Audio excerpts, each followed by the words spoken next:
President Xi Jinping will attend the opening ceremony and deliver a keynote speech. China's foreign ministry says President Xi will comprehensively and systematically elaborate on China's policy stance and conceptual propositions regarding the development and governance of artificial intelligence.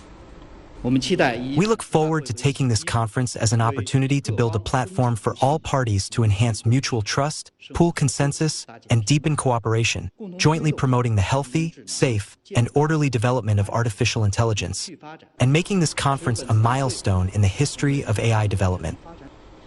China has released a report titled A New Critique of the South China Sea Arbitration Award. It says the so-called award has very limited practical influence on state practice worldwide, with academics widely criticizing its legal reasoning.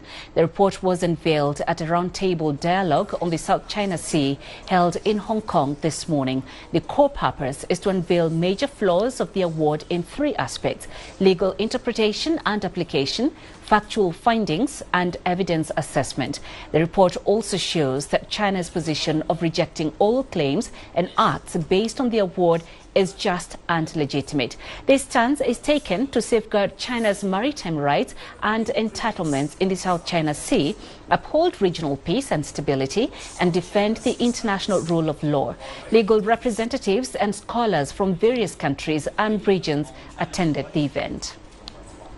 The South China Sea arbitral decision negated China's claims to maritime rights and interests in the South China Sea. The Philippines has continued to recycle and politicize the decision. Some experts say repetition cannot transform illegality into legitimacy, nor wash away the fundamental flaws of a politically manipulated process. In 2013, the Philippine administration brought an arbitration case, prompting a 5-member arbitral tribunal. In 2016, the tribunal issued a so-called final award, denying China's long-standing historic rights in the South China Sea. The Chinese government immediately declared the award null and void. China neither accepts nor recognises it. In 2006, China made an exclusionary declaration under Article 298 of the United Nations Convention on the Law of the Sea. It states that China does not accept any of the compulsory settlement procedures provided for in the Convention with respect to issues concerning maritime delimitation, among others. And the South China Sea Arbitration Tribunal ignored China's declaration and forcibly exercised this jurisdiction. The very formation of the tribunal has also raised a lot of doubts. 5 judges are composed entirely of European judges. A judge comes from Ghana, an African country, but he has lived in England for a long time, so can be regarded as an European. The others are from France, Germany, the Netherlands, and Poland. They have no understanding of Asian affairs and the South China Sea issue. Following the tribunal's decision, the Chinese Foreign Ministry released a statement. It said the Philippines violated its standing agreement with China to settle their issues through bilateral negotiation. It also violated China's right to decide its own means of settling an issue as a state party to the United Nations Convention on the Law of the Sea. The South China Sea Arbitration Award as an award cannot be a part of international law in itself. China has also made it clear that no political manipulation disguised as legal moves will go anywhere or deter China from safeguarding its territorial sovereignty and maritime rights and interests. The Chinese Ministry of Foreign Affairs has summoned the Chief Minister of Japanese Embassy in China to lodge solemn representations over Japan's position on the South China Sea. The protest follows a statement by Japanese Foreign Minister Toshimitsu Motegi over the 10th anniversary of the so-called South China Sea Arbitration Award. Beijing says the statement attacks China's lawful claims and blatantly endorses the award, which China firmly rejects. The Foreign Ministry has rejected the ruling, which dismisses China's Taiping Dao in the Nansha Chundao as non-island landmass, but recognizes Okinotori 2 Pacific rocks under 10 square meters as Japan's islands. China neither accepts nor recognizes the arbitration award and firmly opposes all claims and actions predicated on it. Beijing has also urged Japan to stop smearing China, spreading disinformation and undermining peace in the South China Sea. The Foreign Ministry says any attempts to challenge China's lawful rights and interests and undermine peace and stability in the South China Sea are doomed to fail. The Chinese embassy in the UK has strongly condemned London's signing of the joint statement on the so-called South China Sea Arbitration Award. The embassy underscored the historical and legal basis of China's territorial sovereignty and maritime rights and interests in the waters. It says the award is illegal and has no binding force. The embassy says the UK is not a party to South China Sea issues and has no right to make irresponsible comments. It also says the UK's signing of the joint statement only serves to undermine peace and stability in the South China Sea. The embassy urges the UK to respect facts, quit joining the anti-China show staged by a handful of countries, and stop fanning tensions and stirring up troubles in the region.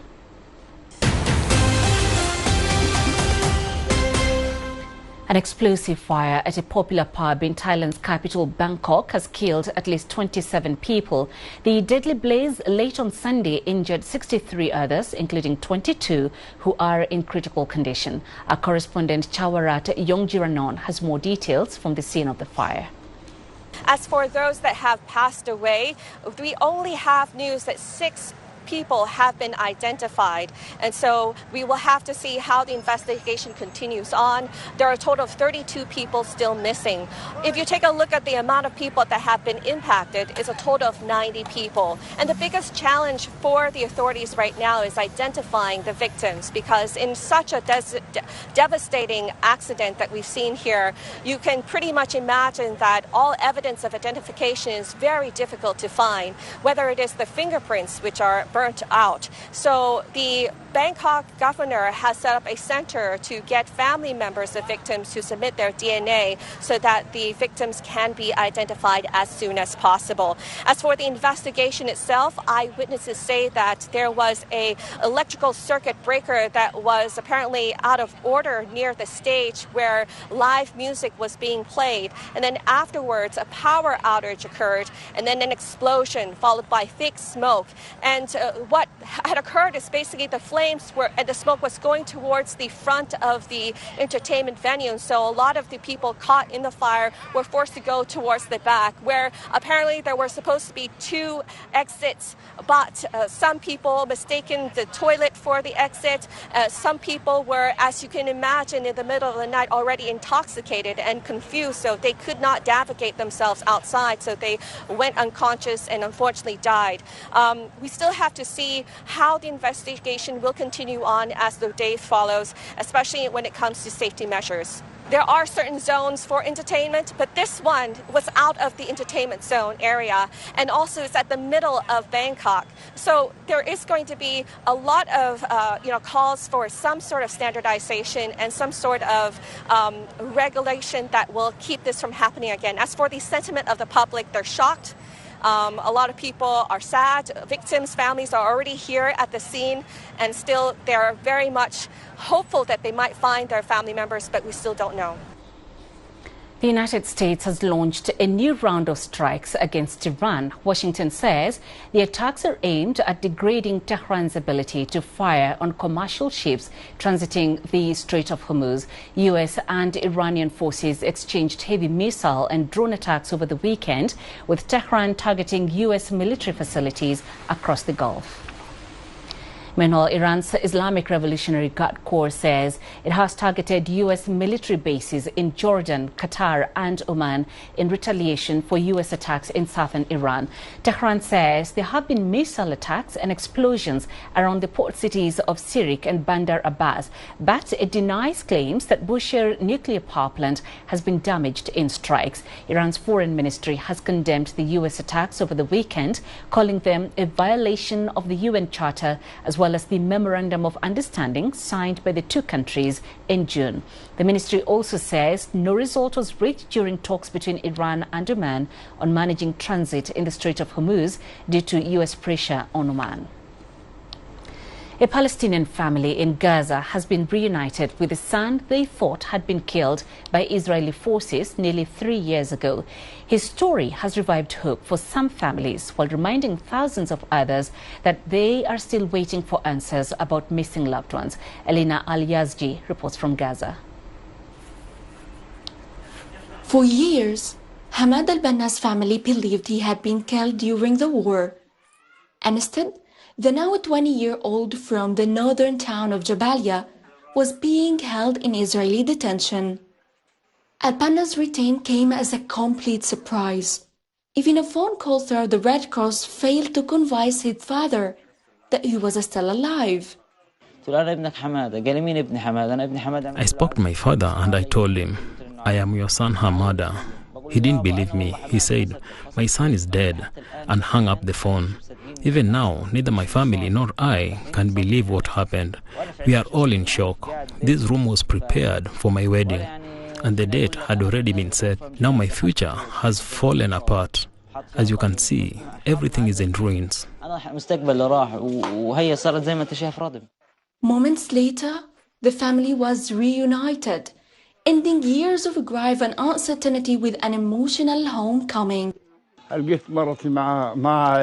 wife has diabetes and she fainted. I was in shock and screaming. When Hamada finally returned, it was the happiest moment and the most beautiful reunion we could have imagined. But for thousands of other Palestinian families, such a reunion has not yet to come. Many continue searching for loved ones who disappeared during the war, trapped between hope and uncertainty. Among the missing is Palestinian journalist Nidal al-Wahidi, who disappeared while deployed to cover the start of the war on October 7, 2023.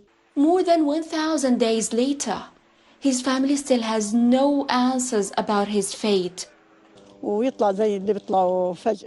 I hope my son is being held as a detainee and will suddenly return like the others. I cannot be certain about his fate. Sometimes I tell myself he is still alive and hold on to hope. Other times I fear he may have been killed.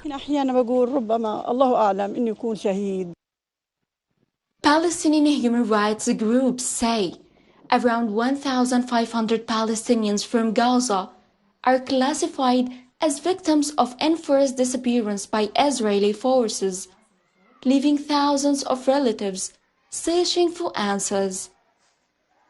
We submit the files of missing persons to the UN Committee on Enforced Disappearances. The committee then forwards these cases to Israel in the hope that the Israeli authorities will cooperate and provide information on the fate of these individuals.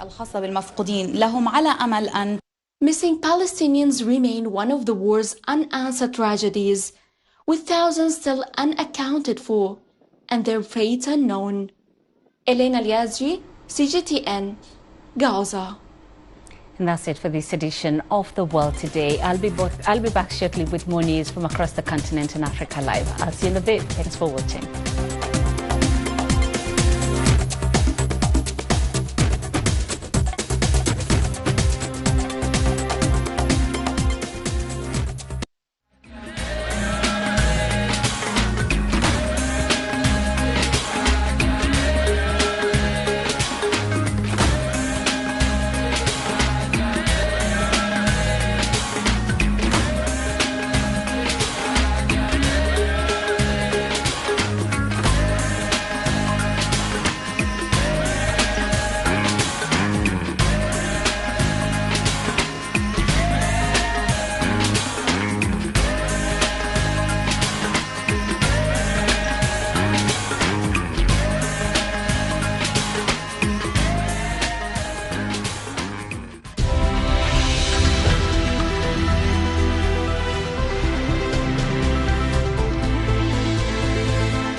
The leader of the paramilitary Rapid Support Forces, Mohamed Dagalo, sentenced to death in absentia by a court allied to the Sudanese National Army. We look at artificial intelligence in Ghana and how it's assisting in agricultural solutions. And we tell you why electricity shortages in Sudan are driving households towards charcoal dependency for daily energy needs. This is Africa Live. A warm welcome to the program. I am Peninah Karibe. Let's have a look at other stories coming up this hour. In business, oil prices rise over 4% as energy shipments through the Strait of Hormuz remain under threat. And in sports, we'll look at the preparations of France and Spain ahead of their World Cup semi-final clash. We begin in Sudan, where a court in the city of Port Sudan has sentenced the leader of the paramilitary Rapid Support Forces to death in absentia. According to a report by state news agency SUNA, the court found Mohamed Hamdan Dagalo and 15 other defendants guilty of war crimes, crimes against humanity, genocide and attacks on civilians and public facilities in Darfur. The case centers on the killing of West Darfur governor in June 2023. Shortly after the RSF forces seized El Geneina, the state capital, RSF has repeatedly denied accusations of genocide and other war crimes. The ruling, issued by a judicial institution that functions under the Sudanese National Army, is the first against the leadership of the RSF since conflict broke out between the group and the army in 2023. The court says it would refer the case to the Supreme Court for review and seek the arrest and extradition of those convicted through Interpol and other international channels. For more on this, we now have Naba Mohideen, who's live for us from Khartoum. Naba, this is the first conviction by the judiciary operating under the Sudanese Army administration targeting the RSF leadership since the conflict in Sudan started in 2023. What more can you tell us about this development?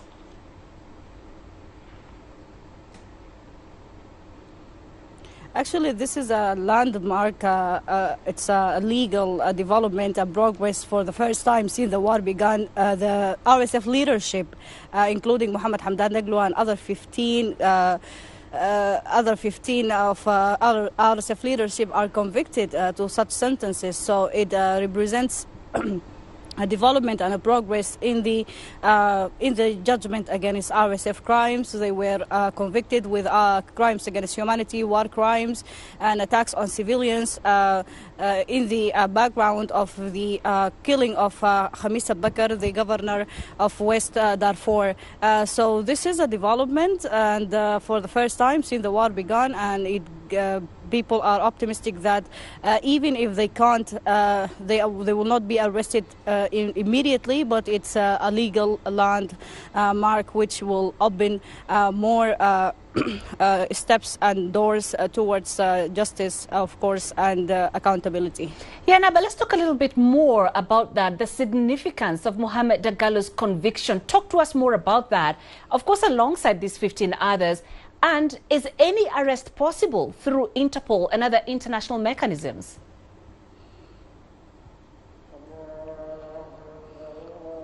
Actually, it's significant because it's the first time that such legal sentences are issued against RSF leadership, Mohamed Hamdan Dagalo and other 15 of RSF leadership. So it's important in the context of seeking accountability and justice for the victims of the Sudanese war that began in April 15th, 2023. In the same time, because the defendants are not inside the government control, they are outside the government control, there is no expectations of immediate arrests for the convicted people. But of course, the Sudanese government said they will seek cooperation with the international bodies and international partners in order to arrest them. But of course, it depends on the country's cooperation with the Sudanese government. So it's significantly big step towards at least open doors and hope for victims in West Darfur that witnessed war crimes, not only the killing of the governor Khamis Bakr, but also a massacre that was that the UN convicted RSF, not convicted, but accused RSF of doing it, which is killing of Masalit tribe. More than 2,000 people were killed in June 2023 in the same days that the governor of West Darfur was killed. So it was a genocide and ethnic cleansing. Such a step, of course, will open doors and questions for accountability and give people hope that the crimes and war crimes against civilians will not fall by the time. Naba, we appreciate that update. Thank you very much. Naba Muhyiddin, that for us from Khartoum. Meanwhile, a new cholera outbreak in Sudan has claimed over 100 lives. That's according to the World Health Organization representative in the country, who said the outbreak is causing serious concerns for vulnerable communities, including in the besieged region of El Obeid, where daily drone attacks are hindering access to aid. Cholera is back, and it's affecting several states, mainly in the western part of the country, the Darfurs and the Kordofans, where the access is very limited. We've recorded more than 1,330 cases, with 114 deaths related to cholera. This gave us a case fatality rate of 13.7%, which is extremely high. And of course, the rainy season is expected to worsen the situation. The cholera death toll in Sudan is likely to be much higher, raising concerns among aid agencies that the disease will continue spreading within the displaced populations, especially with the upcoming rainy season. Sudan faces a dire humanitarian crisis with 33 million people in need of aid, including 21 million requiring healthcare. Despite some people returning to safer areas, approximately 13.4 million remain displaced, contributing to the spread of other diseases like dengue fever, malaria, meningitis and measles. The World Health Organization has highlighted the dire conditions in El Obeid, where health facilities are overwhelmed and access to care is severely limited due to hostilities there. For our partners and donors to help us to be able, first, to access, and second, to be able to send enough supplies and enough facilities in Al Ubaid. But we know that the situation there is very, very bad, and it's worsening with high risk of disease outbreaks, malnutrition, violence, including violence against women and children. At least 16 people have reportedly been killed in Nigeria's central Benue state after suspected armed pastoralists attacked the community of Nobi. Local media say the assault triggered retaliatory attacks and protests by residents. Benue Governor Hyacinth Alia has condemned the killings, vowing not to allow communities to become what she called killing fields. Meanwhile, in neighboring Plateau State, gunmen reportedly killed 9 members of the same family, including a baby. Both states have witnessed recurring violence linked to clashes between nomadic herders and farming communities. For 2 decades, UN-operated Radio Miraya has been a trusted voice for millions of people across South Sudan, broadcasting through conflict, humanitarian crises and political uncertainty. As the station marks 20 years on air, CGTN's Caroline B looks at the journalists and technicians working behind the scenes to keep communities informed, connected and often safe. This is where the nation's the biggest conversation. From the signing of the Comprehensive Peace Agreement to South Sudan's independence in 2011 and the conflict that followed, Radio Miraya has been there every step of the way. Senior correspondent Gabriel Shada has spent nearly 2 decades reporting on those stories and other defining moments for the country, often under intense pressure. We were here reporting day and night, not sleeping, because we wanted to inform the people of South Sudan what was happening. It was, yes, challenging, it was traumatizing because of the sad reports of deaths and killing and destruction all over the country, but we managed to inform the people professionally and with a lot of neutrality, and so we gained the respect of many listeners because of our reporting. Working as a journalist in South Sudan comes with significant risks. At Radio Miraya, staff face regular threats, intimidation and detention, despite the available UN protections. Yet the Mirai team continues to deliver impartial reporting to communities, alive to the fact that for 60% of South Sudanese, radio is a primary source of information. As a life-saving radio, we've reached areas and been able to help de-escalate tensions in areas that have been hit by intercommunal violence. We've also been areas that have been affected by humanitarian crisis like floods and been able to give early warning and information to families and local populations to make critical decisions. Reaching those audiences has ever been so important. In an era where misinformation and rumors can trigger violence, the station focuses on fact-checking and verified reporting that listeners can trust. We give them information that is verified, that is fact-checked. And this has been important because there is information disorder, and we cut across the chaos by providing this trusted information that they can rely on. But keeping the signal on air is getting harder. Logistical hurdles, impassable rainy season roads, and a UN-wide financial crunch has forced base closures, knocking out 20% of the station's transmission network. But for the staff, what keeps them going is brotherhood. I join them, I feel like I'm really home, like I do not move. Everybody is talking to everybody. We have to understand each other, and we are sharing information between us. For the team, the mission goes beyond broadcasting. It's about helping communities make informed decisions and supporting peace in difficult times. As Radio Mirai celebrates 20 years on air, it now reaches more than 3/4 of South Sudan. It continues to serve as a trusted source of information and for many communities, a vital voice for peace. Caroline B., CGTN. 27 minutes past the hour. This is Africa Live. Let's take a quick break. Coming up, we look at artificial intelligence in Ghana and how it's assisting in agricultural solutions. And we tell you why electricity shortages in Sudan are driving households towards charcoal dependency for daily energy needs.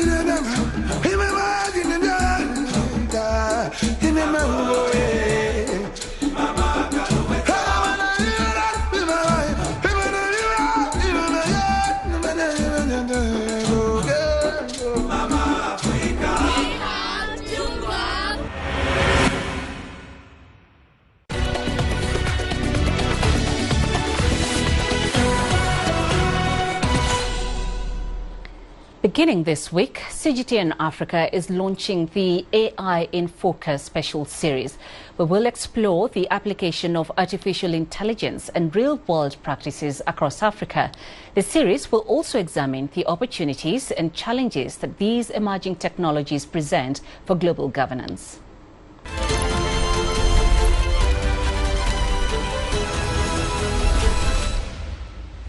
In that context, let's head to Ghana for a look at how AI is being deployed to assist in agriculture solutions. Across Africa, pests and plant diseases destroy millions of dollars worth of crops every year, often before farmers even realize there's a problem. Now, a Ghanaian startup believes it has a solution using modern technology. Its founders say they're using drones and artificial intelligence to spot critical warning signs, helping farmers act faster and potentially save their harvests. CGTN's Nabil Ahmed Rufai reports.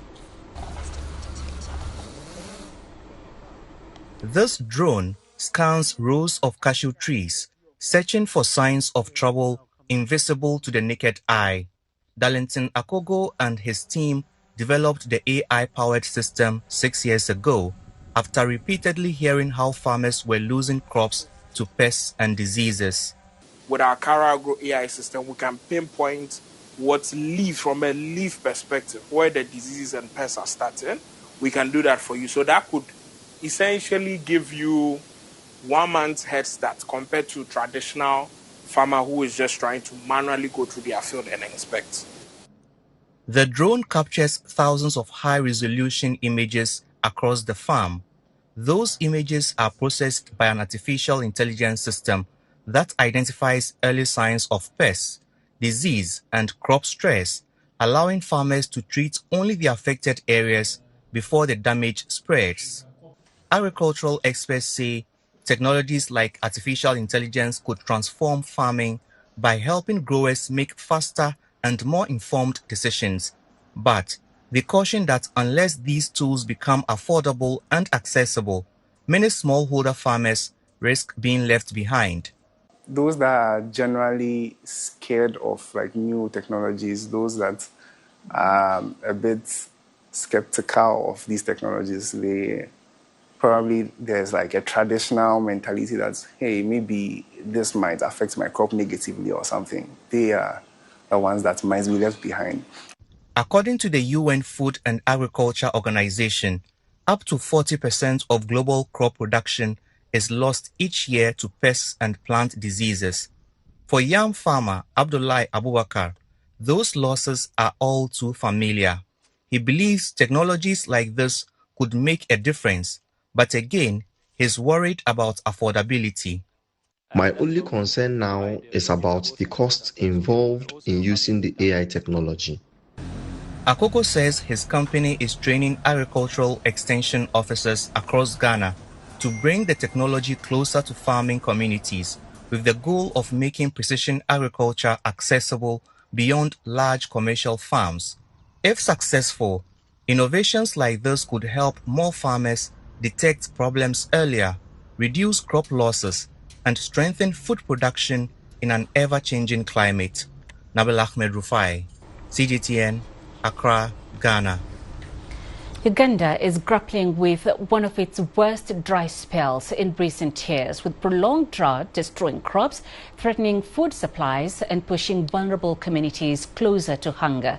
The government has begun distributing emergency relief in the worst hit region, Karamoja, where officials say food shortages have already claimed lives. CGTN's Michael Baleke has more. Months without meaningful rainfall have left fields dry and crops withered across parts of Uganda. For thousands of farmers who depend on seasonal rains, the drought is wiping out harvests, shrinking incomes and raising fears over food security. The situation is most severe in the northeastern region of Karamoja, where prolonged dry conditions have triggered a growing humanitarian response. Prolonged dry conditions have led to crop failure and food shortages. Sadly, it has been reported that 16 people have died from causes associated with food shortages in the region. The government has started delivering emergency food to the worst affected communities and says more relief is on the way. Meanwhile, Uganda's Environment Ministry warns that below average rainfall and unusually high temperatures are likely to persist through July into August, increasing pressure on crops, livestock and already scarce water supplies. The worst of the drought is being felt hundreds of kilometers from here in Karamoja, but officials warn its effects won't stay there. Low agricultural production could tighten food supplies and drive up prices, affecting households across the country. Authorities say emergency food assistance is now being expanded as more districts report worsening conditions. The Prime Minister has also arranged for another consignment of relief food for immediate distribution to the most affected districts requiring urgent assistance, including Kabong, Kotido, Amdat, Napak, and Moroto. For many farmers, however, the assistance is coming too late. For months, they had called out for help as they watched their crops fail under relentless heat. We rely on matoke and milk to get by, but the sun has been way too harsh lately. This dry spell has really cut down the milk our cows give because the grazing areas have dried up and the heat has wreaked our banana plantations too. We even took out bank loans to invest in the farms, but now we can't even afford to pay them back. Scientists say the drought is another reminder of how climate change is making weather patterns across East Africa more unpredictable. And while Uganda awaits for the rains to return, forecasters warn that a developing El Nino later this year could bring heavier rainfall to parts of the region, raising the risk of flooding in areas now struggling with drought. The shifting extremes are exposing the growing vulnerability of millions of people whose livelihoods depend on rain-fed agriculture. Mike Kobaleke, CGTN, Kampala. In Sudan, millions of households are increasingly relying on charcoal for cooking and other daily needs as an energy crisis deepens, driven by electricity shortages, limited access to cooking gas, and ongoing economic hardship. Charcoal trade has become both a vital source of energy and an important source of income for different sections of society. But environmental experts warn that growing dependence on charcoal may come with long-term consequences for Sudan's forests and ecosystems. Naba Muhyiddin reports from Port Sudan. As electricity shortages and fuel disruptions continue across Sudan, charcoal is becoming an increasingly important part of daily life. For many households, it remains one of the few affordable and accessible sources of energy available for cooking and heating water. The growing demand has also created economic opportunities for communities struggling with displacement, unemployment, and the effects of conflict. Across many parts of the country, charcoal and woods trade have expanded as families search for new ways to earn an income. I was displaced by the conflict and needed a way to support my family. Selling woods has become my main source of income. Demand is high because many people can no longer rely on electricity or gas. It's another cheaper option with charcoal. Producers say demand for charcoal has increased significantly as more households seek alternatives to unreliable power supplies and costly fuel. For many involved in the trade, charcoal production has become an essential source of livelihood during a period of economic uncertainty. Many families depend on charcoal every day. Production has increased because demand continues to grow. For us, it's one of the few ways to earn a living. Many families in different states depend on charcoal because of the current energy situation. But the increasing demand is placing growing pressure on Sudan's forests and resulting in tangible climate change. We are encouraging sustainable harvesting, tree planting, and better forest management to help protect these resources for future generations. Environmental experts say the expanding charcoal industry reflects Sudan's growing energy challenges, but they also warn that increased tree cutting is placing additional pressure on forests and dryland ecosystems already weakened by climate stress and years of environmental degradation. And continued deforestation could accelerate desertification, reduce biodiversity, and weaken the natural systems that help communities cope with rising temperatures and extreme weather. Experts argue that addressing Sudan's energy needs while protecting its natural resources will require investment in alternative energy sources, stronger forest management, and sustainable production practices.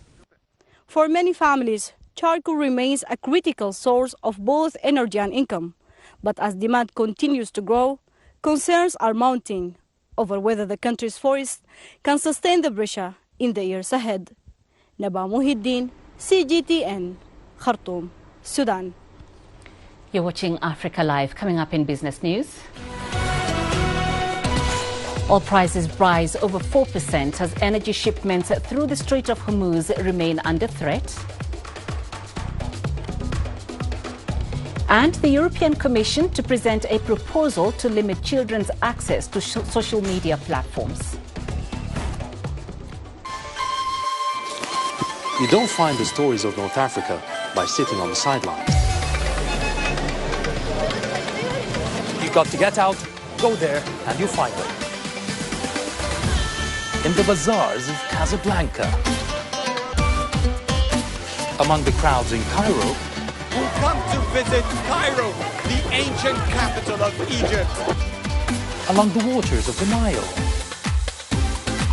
along the sands of the Sahara.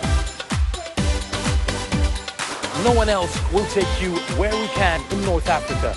No one else will show you what it's all about. CGTN, see the difference.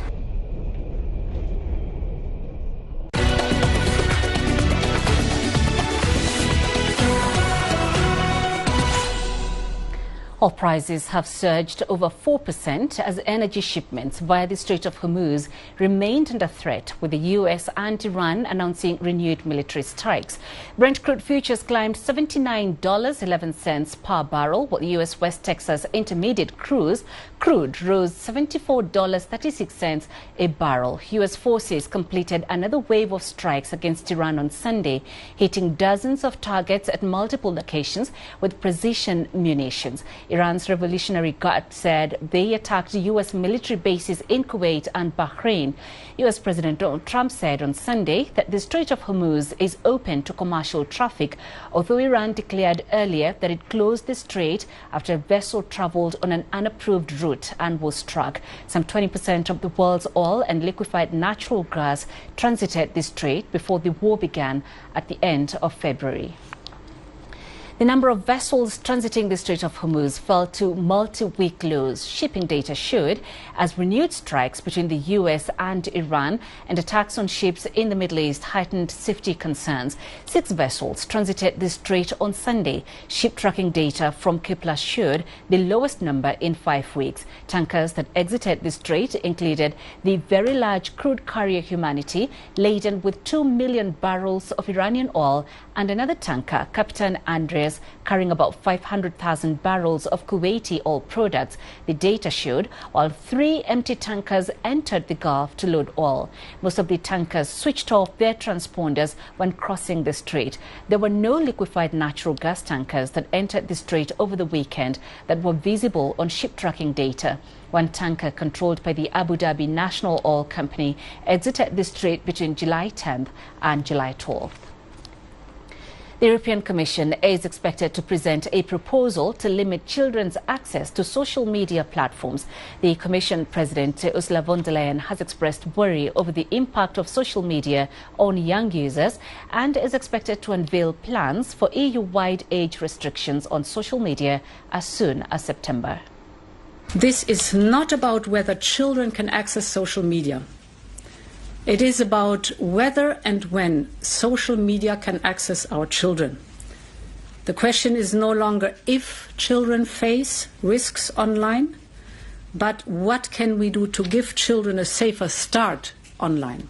Our children need time in the real world, time to play, time to build friendships face to face, time to make mistakes, time to shape their own identity, their own personality, before an algorithm shapes them instead. And I believe we need to give our children this time. If we want to protect childhood, we need to start where the risks are greatest. We need first to consider the type of platforms that are harmful to our children. And the evidence shows that this is mainly social media platforms, but also other providers with age-inappropriate and addictive features. To northern Nigeria, where residents have found a smart and cheaper way to beat the high cost of petrol. Local entrepreneurs are converting ordinary minibuses into electric vehicles. As CGTN's Najma Abdirizak now reports, the public response has been overwhelming. In Nigeria today, every naira counts. With the cost of living rising sharply, residents are looking for smarter, cheaper ways to move around. In Kaduna, locals have found a practical answer to the high price of petrol, and that's locally converted electric minibuses. According to Nigeria's National Bureau of Statistics, headline inflation stood at 15.93% as of May. Against this backdrop, these electric buses are bringing real relief to both drivers and passengers. Drivers also save more from the electric motors than the engine cars. So because the engine cars, they have to use fuel, but this one, no fuel, they just charge the batteries and continue driving. And also the customers too, they pay less. Maybe if they pay 500 naira from Kao to Kanawood, with this electric vehicle, they used to pay 200 naira, so they gain from it. Nigeria spent an estimated $4.9 billion on transport equipment and auto parts between 2023 and 2025. Yet, the country still struggles with frequent vehicle breakdowns and substandard spare parts. Commercial bus drivers have been among the hardest hit, constantly repairing engines and replacing parts. But operators now say the switch to electric has been different.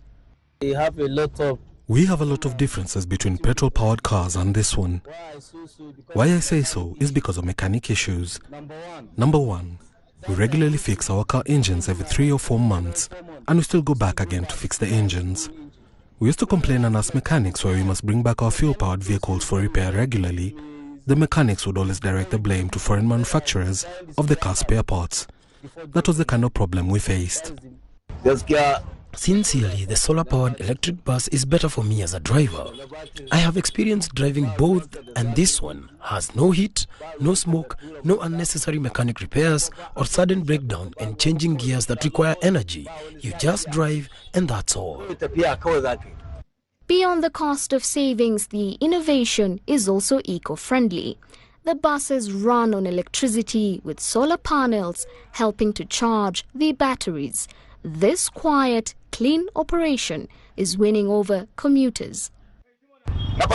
My first experience with the electric bus is that I did not hear any noise and it was quiet. So there's no engine noise because there's no engine in the car but battery. With the right support and investment, experts say the switch to electric could mark the beginning of a larger shift among commercial drivers away from petrol. And in the long run, they argue such innovations could help reduce Nigeria's heavy dependence on oil and open the door to cleaner, more sustainable transport options. Najra Abdirazak, CGTN. And coming up in sports, we look at the preparations of France and Spain ahead of their World Cup semi-final clash.